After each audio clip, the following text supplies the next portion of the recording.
My name is Andy Parker, and I'm the barrel herder here at Avery Brewing Company. And this is my flock. These are all the barrels I've been playing with for the last 8 years or so. 8 years ago, I was one of the younger guys at Avery Brewing Company. We happened to acquire 12 oak barrels, and we filled them with a bunch of beer. Filled some with Salvation, some with Reverence, some with Hog Heaven. And about a year later, after tasting them, we took them out. And some of them were absolutely incredible. And I think that's where I got hooked.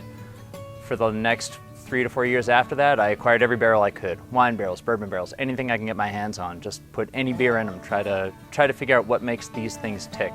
Why does the barrel add something to the beer? Why does it make it better? Why does it make it worse?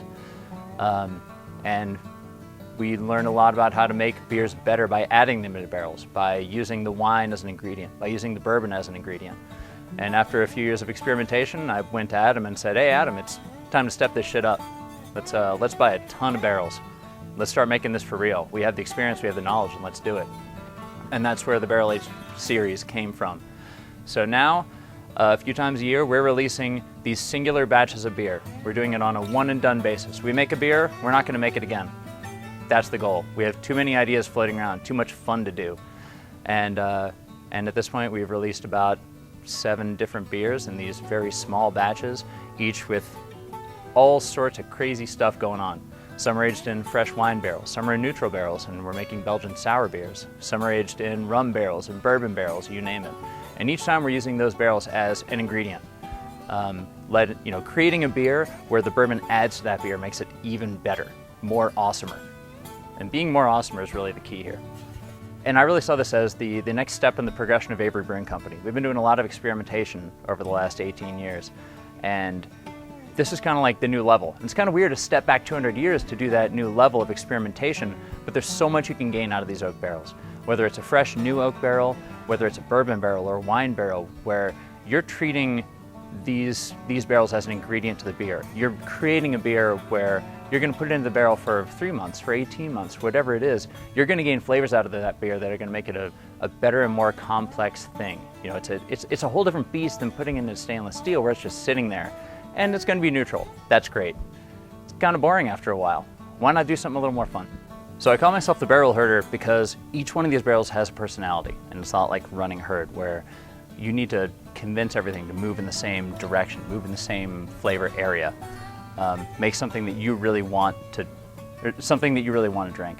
And so each one of these barrels has personality. This one will do something to a beer. This one will do something to a beer. This particular barrel, we've just put a batch of a dark sour beer in, and it's really fresh. It's only been in there about 2 weeks. But we specifically created that beer to capitalize on what this exact barrel is going to give to it.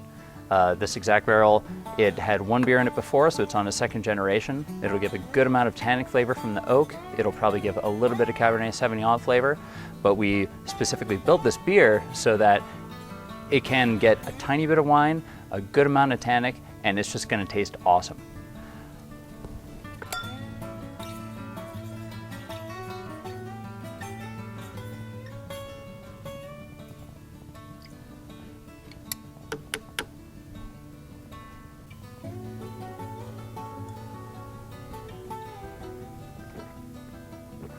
So after we've made a beer and aged it in barrels, at that point you're like, well, so what? You aged it in barrels. And we do a lot of tasting around here, a lot of tasting of the barrels, trying it with a lot of people and trying to figure out what's going to make the absolute best beer we can possibly make. And at the end of the rainbow, you get to the blending sessions, which are awesome. And we hang out and we drink a lot of beer. We try beer from all sorts of different barrels, trying to make the absolute best beer that we can possibly make. The goal of this whole barrel aging series, it's not to make a ton of beer. It's not to make something that we can send out to all 50 states all the time and make a ton of money off of. The whole goal here is to make the absolute best beer that we can. And that's what really matters. Every time we make a beer, it's really expanding our horizons of what we think we can do as brewers, what new flavors we can come up with.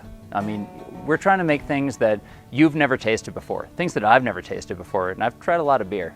So no matter whether the project is a 40-barrel project, a 1-barrel project, whether it's served all over the country or served just here, the whole goal of the Barrel Age series is to propel us into something new, to give us something new to taste, to give you something new to taste.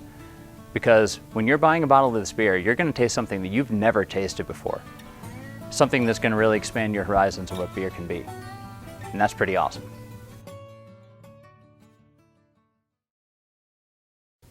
And isn't that really the point?